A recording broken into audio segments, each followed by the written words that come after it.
فوج کو بدنام کرنا بند کریں. خدا کا واسطہ. نہیں ایک مجھے پتا نا, میں میری بات سنیں نا, ٹاک شو نہ بنائیں. آپ نے ایک سوال کیا نا, آپ نے نہیں فوج سے محبت نہیں آپ کو نا, یہ کمپنی میری عرض سن لیں, ٹاک شو نہ کریں. میں ہاتھ جوڑ کے آپ سے گزارش کر رہا ہوں, ہاتھ جوڑ کے معافی مانگ کے آپ سے آج جانا مدبانہ گزارش کر رہا ہوں, میرا جواب سن لیں. یہ جو سوشل میڈیا پہ کمپنی کر کے فوج کو بدنام کیا جاتا ہے نا, میں اس پہ بھی بات کرنا چاہتا ہوں.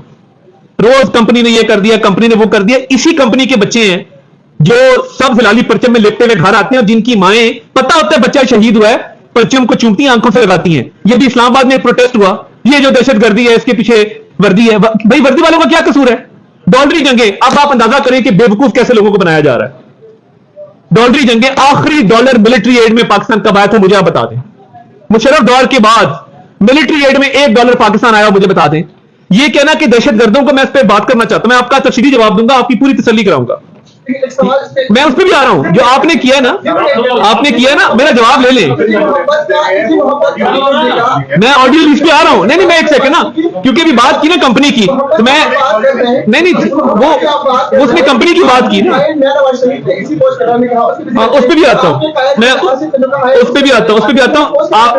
آپ نے کمپنی کہا نا, تو کمپنی ٹک ٹاک کے اوپر کمپنی جو مرضی کہہ دے, مجھے پتا ہے کمپنی کس کو کہتے ہیں. میں بھی ٹک ٹاک پہ لاکھ سے اوپر فالوور ہے, میں کوئی کل کا بچہ نہیں ہوں کہ یہاں پہ آ کے بیٹھ گیا, مجھے پتا نہیں ہے کہ آپ کمپنی کس کو کہہ رہے ہیں. دیکھیں میرا نظریاتی اختلاف ہے اس بات پہ کہ آپ پچھلی گورنمنٹ نے ٹی ٹی پی کو آباد کروایا, آ کے آباد کروایا. پھر وہ ٹی ٹی پی پالیسی اس خاتون کی والدہ کی تھی جو آج جیل میں ہے, یہ نہ بھولیں.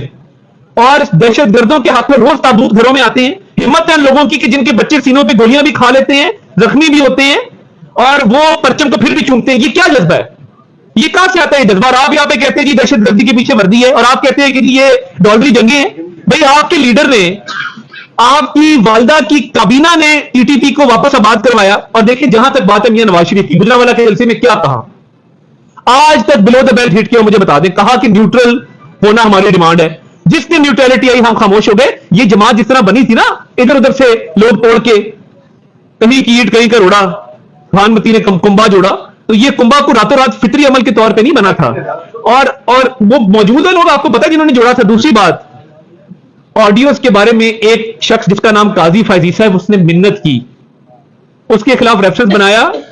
اس کمپنی نے جس کے موجود عمران نیازی صاحب تھے اور ان کے کچھ رفقا اور سہولت کار تھے, انہوں نے کہا کہ عمر عطا بندیال صاحب یہ آڈیوز کا سلسلہ بند ہونا چاہیے. انہوں نے کہا نہیں دیکھیں گے بعد میں. تب تکبر تھا, غرور تھا کرسی کا. جب اپنی آڈیوز آئی ہیں تو آج رو رہے ہیں. تو بات یہ ہے کہ آڈیوز کون سا ہیکر کرتا ہے, کہاں سے کرتا ہے, اور آپ جن پہ الزام دھر رہے ہیں, میں اس کو نہیں مانتا. کاش اس وقت قاضی فائزی صاحب کی التجا سن لی ہوتی تو آج یہ آڈیوز والا معاملہ نہ ہوتا. اور آج میں توشہ خانہ پہ بات کرنے آیا ہوں, کیونکہ چوری کے لیے کسی آڈیو کی ضرورت نہیں ہے, چوری کے لیے کسی ڈائری کی ضرورت نہیں ہے. چوری ایک ثابت شدہ ہے, اور جس پہ ریلیف دینے کے لیے لا کی جگہ مدر لا کا سہارا لیا جا رہا ہے.